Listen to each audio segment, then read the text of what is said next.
किसी नौजवान ने कोई शुरुआत अच्छी की हो और वो कुछ अपने समाज और विचार को लेकर के चलना चाहता हो, उसी को रोक दिया, पाबंदी लगा दी।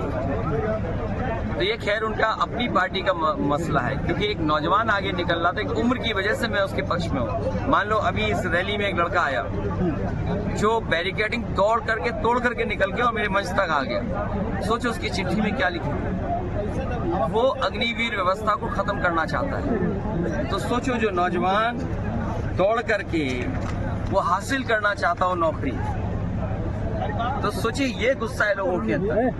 आपने अग्निवीर आदि अधूरी कर दी, कल को आप इन खाकी वालों की नौकरी 4 साल की 3 साल की कर दोगे। क्या है, आप क्या कर रहे हैं यहाँ से देश के साथ। और फिर जो गांव का नौजवान था, बलिया, गाजीपुर, पूर्वांचल का, ये वो है जो फौज में जाकर के सम्मान की नौकरी करना चाहता है। आपने उसे सम्मान की नौकरी से दूर कर दिया।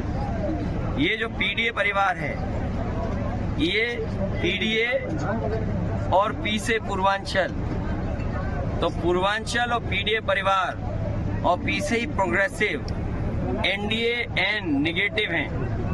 ये नकारात्मक राजनीति करते हैं। एनडीए मतलब निगेटिव, नकारात्मक राजनीति करते हैं, और जो एन से हैं वो भी नकारात्मक हैं, इसीलिए उनकी भाषा बदल गई। पी प्रोग्रेसिव हैं, पी पीडीए परिवार सबको साथ लेकर चलने वाले लोग।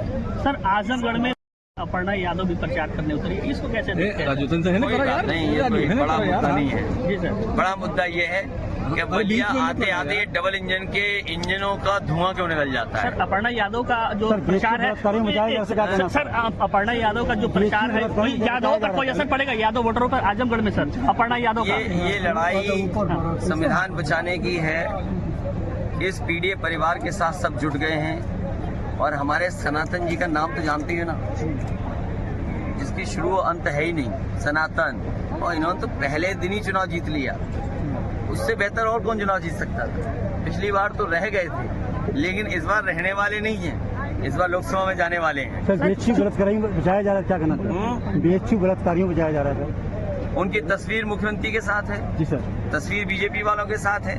अभी इतना बड़ा महिला सम्मेलन किया, लेकिन बीएचयू की बेटी के साथ जो अन्याय हुआ उसको याद ही नहीं आया उन्हें। और सबसे ज्यादा असुरक्षित महिलाएं और बेटियां अगर कहीं हैं तो बीजेपी की सरकार में। आज ही आपने देखा होगा राजधानी में एक आईएएस परिवार के घर पर चोरी हो गई, डकैती हुई, पत्नी को मार दिया।